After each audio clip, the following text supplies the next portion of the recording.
What's up guys, welcome to Go Motoring YouTube channel. So in today's video I'm going to be reviewing the 2012 Renault Megane dCi. This is the third generation of the Renault Megane that was produced from 2009 model years to 2017. The car, when it was initially released, came equipped with several different types of engines. There were petrol engines and there were diesel engines.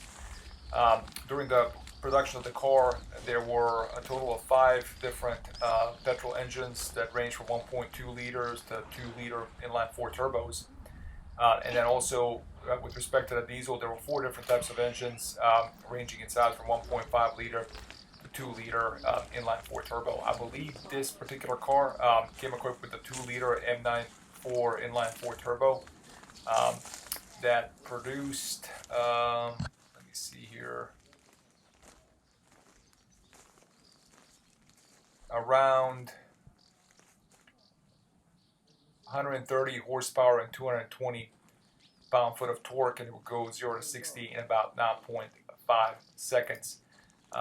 The car also came equipped in a number of different body styles, which you see here. Obviously is a 4-door hatchback, but in addition to a 4-door hatchback, or I guess a 5-door hatchback if you count the trunk, there was also the 5-door Estate, which is the car that you see here. So this is the same car, Renault Megane, the 3rd generation. The difference here being that it's an Estate, so it's a little slightly bigger and larger version of the car. But there, again, there was the 5-door hatchback, 3-door coupe, 2-door coupe, cabriolet, and the 5-door Estate that you saw. So let's look inside the car. This car is a very practical car. I mean, that's the whole point of this car. So it's got a pretty big trunk, and it also enables you to store luggage there because it is a hatchback. Back seats are decent, especially for a car this size. There's plenty of room for an adult to get back there. Certainly, the back 2 seats are fine, and then in the middle you could probably have a little kid sit there. It wouldn't be super comfortable. On the inside, the car looks pretty nice. Again, practicality is the name of the game with this particular car. Kind of like the steering wheel. That's not really a sporty steering wheel, but there's just something about it. It's the perfect thickness, and it feels really good to drive around. Easy to see dials. You got the rev counter on the left, the speedometer on the right. This car comes with an automatic transmission. I guess it's really a CVT, a continually variable transmission. And then I think it also comes with, I think that GPS is like a TomTom GPS. I mean, it's nothing to write home about. But all in all, the car looks pretty good on the inside. Again, it's got plenty of space, certainly plenty of space for a European car. Obviously in the US, you don't see these cars at all. I'm not sure it's even produced in the US, but it's a cool looking car. This is the 3rd generation, like I said. It's been this is the facelift model as well, so it's got some cool design cues in the front there, with the Renault sign in the middle. And then on the inside, what you're going to see here that I think is pretty interesting is the key. So the key is like kind of like you see it right there. You plug it in, and you push a push button start, and the car fires right up. So let's take this car for a quick little test drive. I can give you my impression of its driving characteristics. It's one of those things that, why did I review this car? This is the second European hatchback car that I reviewed on my channel. If you've been watching my channel, you'll know that I recorded a review of the Opel Corsa last year. So this is the second one, and these are the types of cars that we drive when we go on our European vacations. We go to Croatia pretty much once a year, almost on an annual basis. Whenever we get there, typically we'll rent one of these hatchback cars.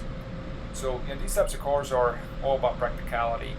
Certainly the diesel models are fairly fuel efficient. The whole point of the car is to help you get from point A to point B.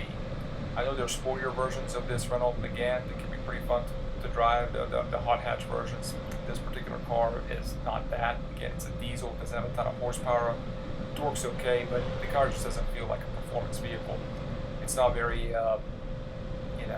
it's not one of those cars that when you sit behind it, you feel one with the car.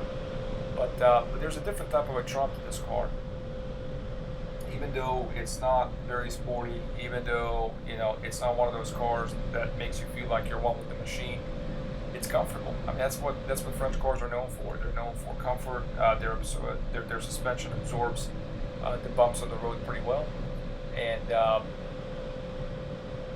it's one of those cars that it's just nice to drive. It's a pleasant place to be in. It's a nice place to sit, and you know,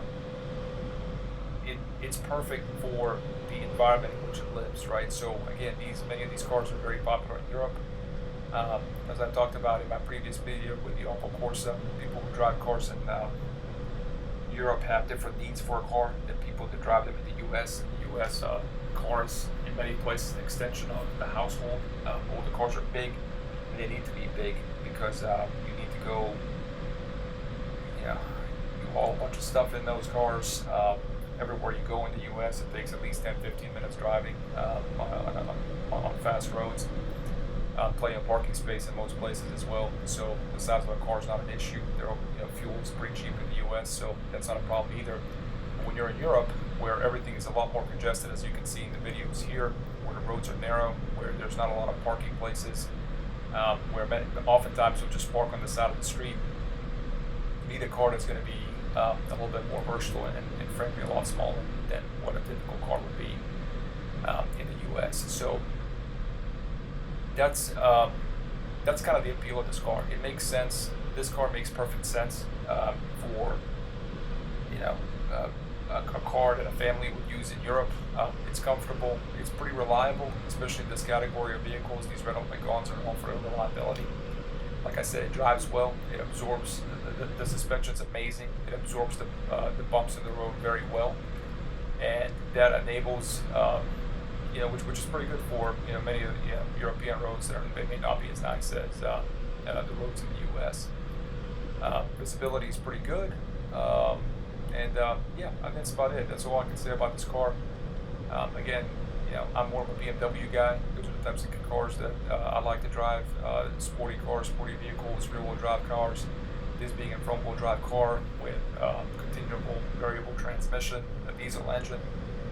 It's not going to be one of those cars that you're going to get up on a Sunday morning to go throw around on your favorite back roads.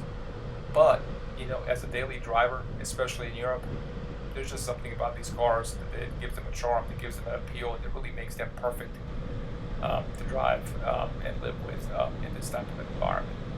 So all in all, it's been fun. I hope you guys enjoyed this review. I know it's a little bit different than many of the cars that you can see in the U.S., and I think that's one of the reasons that I wanted to talk about it. Appreciate your watching.